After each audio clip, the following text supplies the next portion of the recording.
রাস্তার ধারেই এভাবেই দিনের পর দিন এই অটো থেকে শুরু করে টোটো তারা দাঁড়িয়ে থাকেন এভাবেই, আর যার যারে সাধারণ মানুষকে চলাফেরার ক্ষেত্রে কিন্তু বেগ পেতে হয়।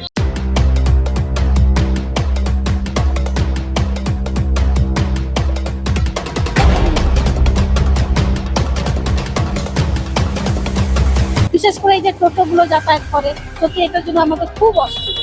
রাস্তার উপরে দাঁড়িয়ে আছেন কেন? আমি চলে যাচ্ছি, দাঁড়াচ্ছি না। বাসটার ভিতরে তো প্যাসেঞ্জার যায় না, সব তো রাস্তার মধ্যে আছে। কিন্তু আপনারা যে এইভাবে রাস্তার উপর দাঁড়ানোর জন্য তো যানজটের সৃষ্টি হচ্ছে। এখন আপনার চেন মাস্টার বলবে। আমি ছবিটা দেখাবো। ঠিক এইভাবেই বাস স্ট্যান্ডের মুখের মধ্যে টোটো দাঁড়িয়ে থাকে। ওইখানে এত অটো আর টোটো দাঁড়িয়ে থাকে আর লেভেল ক্রসিং বন্ধ, আটকা পড়ে যায়। আমি নিজে দেখেছি ওই রাস্তা পার হতে 20-25 মিনিট সময় লেগে যায়। ট্রাফিক পুলিশ এই বিষয়টা কবে দেখবে? সে ব্যাপারে আমি ট্রাফিক যে দপ্তর আছে তাদের কাছে আগ্রহ প্রকাশ করছি এবং তাদেরকে বারবার বলছি, এবং দরকারে আমি এসপি সাহেবের সাথেও কথা বলবো এই বিষয়ে। রায়গঞ্জ শহরের যানজট সমস্যা কিন্তু চরমতম আকার ধারণ করে ঠিক এই জায়গাটাতে। জায়গাটা আমি দেখাবো প্রথমে, যে রায়গঞ্জ পুরো বাস স্ট্যান্ড যে রয়েছে ঠিক তার সামনের অংশ, যেখানে দিনের পর দিন এভাবেই সাধারণ মানুষকে যানজটের সম্মুখীন হতে হয়। আর ঠিক রাস্তার ধারেই এভাবেই দিনের পর দিন এই অটো থেকে শুরু করে টোটো তারা দাঁড়িয়ে থাকেন এভাবেই, আর যার যারে সাধারণ মানুষকে চলাফেরার ক্ষেত্রে কিন্তু বেগ পেতে হয়। এই যে টোটো এবং অটো, যাদেরকে বাস স্ট্যান্ডের ভেতরে থাকার কথা, কিন্তু তারা দিনের পর দিন এভাবেই রাস্তার উপরে দাঁড়িয়ে থাকে। রায়গঞ্জ শহরে দীর্ঘদিনের অন্যতম প্রধান সমস্যা যানজট।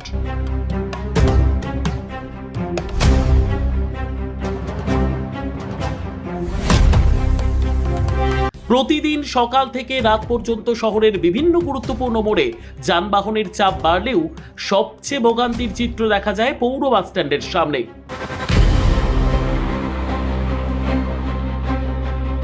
অভিযোগ, বাস স্ট্যান্ডের প্রবেশ পথের সামনেই দীর্ঘদিন ধরে অবৈধভাবে অটো টোটো পার্কিং হওয়ায় কার্যত সংকীর্ণ হয়ে পড়েছে রাস্তা।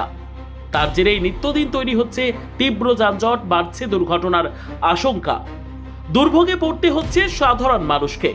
স্থানীয়দের অভিযোগ, পৌর বাস স্ট্যান্ডের সামনে রাস্তার একাংশ কার্যত দখল করেই সারিবদ্ধভাবে দাঁড়িয়ে থাকে অটো। সেখান থেকেই যাত্রী ওঠানো নামানো হয়। পাশাপাশি টোটো চালকরাও নির্দিষ্ট কোনো স্ট্যান্ড ব্যবহার না করে রাস্তার বিভিন্ন জায়গায় গাড়ি দাঁড় করিয়ে যাত্রী তোলা ও নামানোর কাজ চালিয়ে যান। ফলে ব্যস্ত সময়ে রাস্তার স্বাভাবিক চলাচল বারবার ব্যাহত হয়। বিশেষ করে অফিস টাইম, স্কুল কলেজ ছুটির সময় কিংবা বাজারের ব্যস্ত সময়ে পরিস্থিতি আরও জটিল হয়ে ওঠে। শহরের প্রধান সড়ক দিয়ে চলাচলকারী বাস, ছোট গাড়ি, বাইক, অ্যাম্বুলেন্স থেকে শুরু করে সাধারণ পথচারীদেরও বাস স্ট্যান্ডের সামনে এসে দীর্ঘক্ষণ আটকে থাকতে হয়। এতে একদিকে যেমন মূল্যবান সময় নষ্ট হচ্ছে, অন্যদিকে যানজটের কারণে দুর্ঘটনার আশঙ্কাও ক্রমশ বাড়ছে। আপনারা রাস্তার উপরে দাঁড়ান কেন? আপনাদের কি বাস স্ট্যান্ডে ঢোকা যায় বারণ আছে? আমি জানি না, আমি নতুন। আপনি এই লাইনে কবে থেকে গাড়ি চালাচ্ছেন? এই তো কালকে থেকে। কালকে থেকে গাড়ি যাচ্ছেন, রাস্তার উপরে দাঁড়িয়ে আছেন কেন?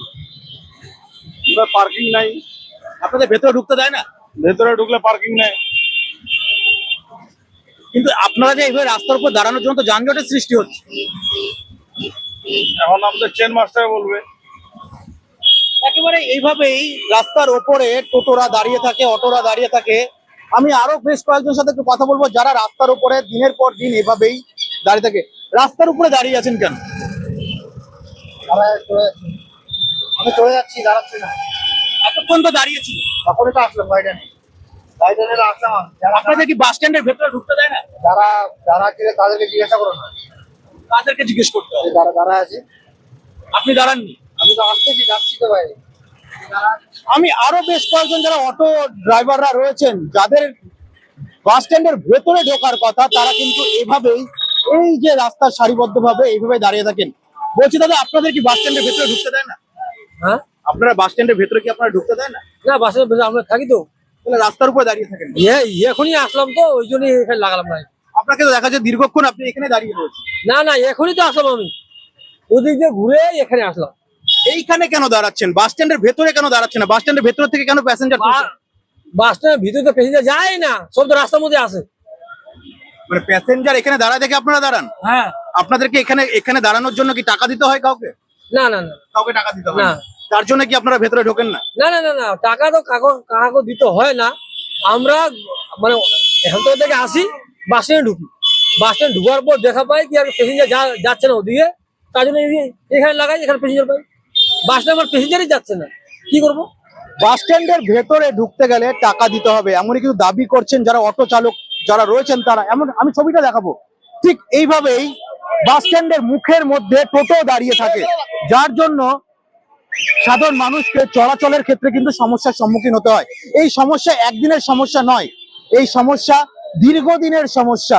সামনে ট্রাফিক পুলিশ রয়েছে, তারা সারা দিন ধরে ট্রাফিক সামলান, তারা চেষ্টা করেন এই জায়গাটা যাতে যানজটের সৃষ্টি না হয়। কিন্তু এই যে অবৈধভাবে দিনের পর দিন এই জায়গাটাতে অটো টোটো দাঁড়িয়ে থাকার জন্য ঠিক শহরের এই বাস স্ট্যান্ডের সামনে এইভাবেই কিন্তু যানজটের সৃষ্টি হয়।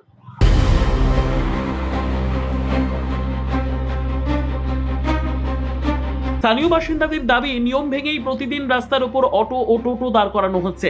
সাধারণ মানুষের বক্তব্য, বাস স্ট্যান্ডের সামনে অটো দাঁড়িয়ে থাকায় গাড়ি নিয়ে সহজে চলাচল করা যায় না, প্রায়ই ছোটখাটো দুর্ঘটনা ঘটে। জরুরি প্রয়োজনে হাসপাতালে যাওয়া কিংবা নির্দিষ্ট সময়ে কর্মস্থলে পৌঁছানো কঠিন হয়ে পড়ে। তাই অবিলম্বে প্রশাসনের কড়া পদক্ষেপের দাবি জানিয়েছেন তারা। তাদের মতে রাস্তার ওপর নয়, বাস স্ট্যান্ডের ভিতরেই অটো ও টোটোর জন্য নির্দিষ্ট পার্কিং এর ব্যবস্থা করা হলে অনেকটাই কমবে যানজট। এখানে প্রচুর যানজট হয় এবং যেহেতু আমরা নিত্যদিনের যাত্রী, প্রচুর ভুগতে হয়। বিশেষ করে এই যে টোটো গুলো যাতায়াত করে, সত্যি এটার জন্য আমাদের খুব অসুবিধা। এই যে রাস্তার ধারে যে অটোগুলো দাঁড়ায়, এগুলো এটার জন্য খুব ভোগান্তি। মানে অটোগুলো যদি ভেতরে ঢুকিয়ে দেয় বাস স্ট্যান্ডে, হ্যাঁ, তাহলে তো অনেকটাই ভালো হতো। যেমন এই যে বাসগুলো সিরিয়ালি যাওয়া আসা করে, এইভাবে যদি অটোটাও যাতায়াত করতো, সত্যি আমাদের হয় মোটামুটি ভালোই যানজট হয়, খুব ভিড় হয়, গাড়ি ঘোড়া খুব অসুবিধাই হয়। কি মনে হয় আপনার যানজট হওয়ার পেছনে কারণটা কি মনে হয় এই জায়গাটা? কারণটা অ্যাকচুয়ালি রাস্তার ধারে যে এই টোটো ফোটো এগুলো চলাচল করছে, সাধারণ মানুষের তো খুব অসুবিধা হচ্ছে, দাঁড়িয়ে থাকতে হয়, প্লাস কোনো একটা দুর্ঘটনা ঘটে যেতে পারে ভিড় ঘাটটায়। মানে এই যে অটো আর টোটো গুলো যে রাস্তা ধরে দাঁড়িয়ে আছে কিংবা এই যে বাস স্ট্যান্ডের সামনে দাঁড়িয়ে থাকে, তার জন্য কি সমস্যাটা মেনলি মনে হয়? হ্যাঁ, সমস্যাটা তার জন্য একটু বেশি হয়। এ বিষয়ে রায়গঞ্জের বিধায়ক তথা রাজ্যের মন্ত্রী কৌশিক চৌধুরীর সঙ্গে কথা বলা হলে তিনি জানান, বিষয়টি অত্যন্ত গুরুত্বের সঙ্গে দেখা হবে। তিনি বলেন, প্রয়োজনে ট্রাফিক বিভাগের আধিকারিক এবং পুলিশ সুপারের সঙ্গে আলোচনা করে দ্রুত ব্যবস্থা নেওয়া হবে, যাতে রাস্তার দুই ধারে অটো টোটো দাঁড় করিয়ে যানজটের সৃষ্টি না হয় এবং শহরের যান চলাচল স্বাভাবিক রাখা যায়। না, এটা তো আমি নিজে চাক্ষুষ করেছি, বিশেষ করে যখন ট্রেন যাতায়াত করে ওইখানে এত অটো আর টোটো দাঁড়িয়ে থাকে আর লেভেল ক্রসিং বন্ধ, আটকা পড়ে যায়। আমি নিজে দেখেছি ওই রাস্তা পার হতে 20-25 মিনিট সময় লেগে যায়। মানুষের বিরক্তি আমি নিজের চোখে দেখেছি।